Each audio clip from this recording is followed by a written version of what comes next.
ప్రభునామమునకు మహిమ కలుగునుగాక.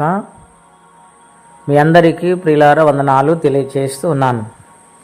దేవుని వాక్యము ధ్యానందం. యెషయా గ్రంథం 5వ అధ్యాయం 2వ వచనం. ఆయన దానిని బాగుగా త్రవ్వి రాళ్లను ఏరి అందులో శ్రేష్టమైన ద్రాక్ష తీగలను నాటించెను.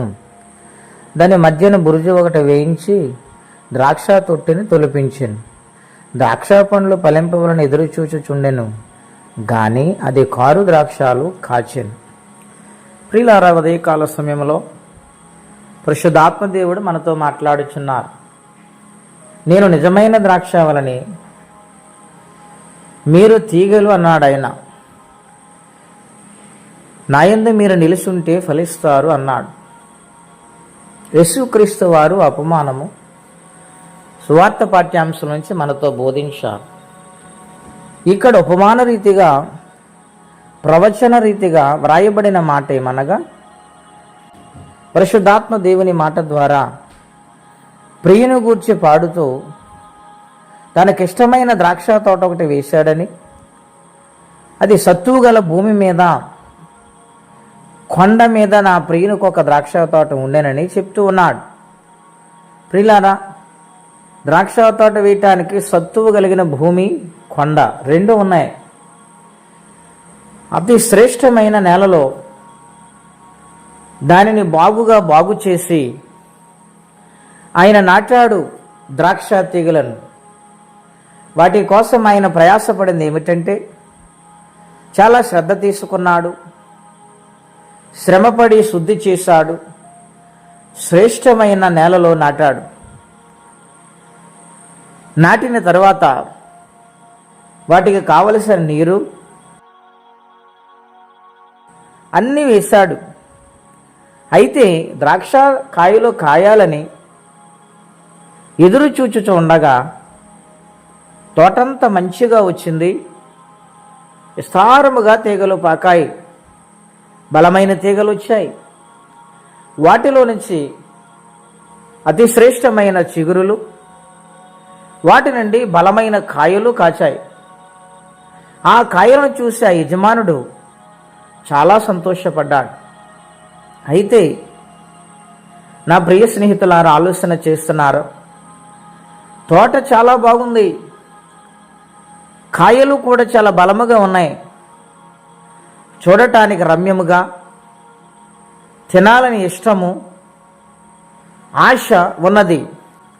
అవి మధురముగా లేవు, అవి తీయగా లేవు, కారుగా ఉన్నాయి, కారు ద్రాక్షాలు కాసినాయి.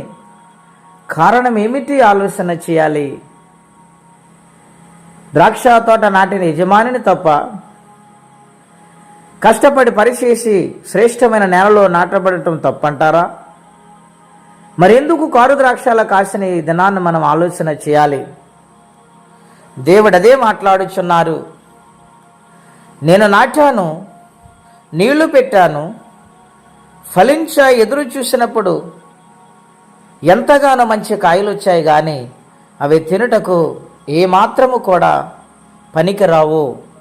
అవును ప్రియులారా, ఈ తోట ఎవరనగా ఇశ్రాయేలు ప్రజలు, యోధా ప్రజలు.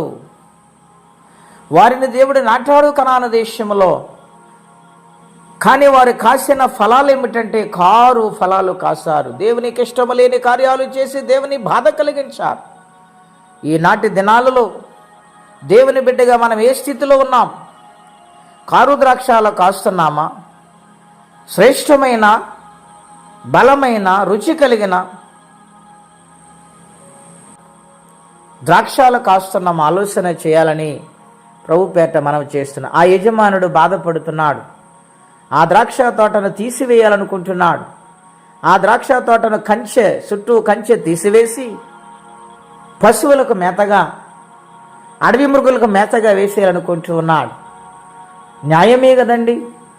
ఆలోచన చేసి మంచి ద్రాక్ష తీగవలే, మంచి ద్రాక్షావళి ఫలించాలని కోరుకుంటే మాటలు నేను ముగిస్తున్నాను. ప్రార్థన. పరిశుద్ధుడైన తండ్రి, ఘనమైన మీ నామం కొరకై స్తోత్రములు. ఎంత శ్రేష్టమైన మాటలు, హెచ్చరిక మాటలు ప్రేమతో మాకు అందించారు. నిజమే ప్రభువా, ఒకవేళ నీ సన్నిధిలో మేము కారు ద్రాక్షాలు కాస్తున్నామేమో, మమ్మల్ని క్షమించండి. మంచి ద్రాక్షావల్లిగా మమ్మల్ని మార్చండి. నీకు ఇష్టమైన జీవితం మాకు అనుగ్రహించండి. ఎవరి కష్టాలు, బాధలు, ఇబ్బందులు ఉన్నారు వారికి సహాయం చేసి ఆదుకొనమని యేసు నామములో ప్రార్థించి వేడుచున్నాము తండ్రి. ఆమెన్. దేవుడు దీవించును గాక. ఆమెన్.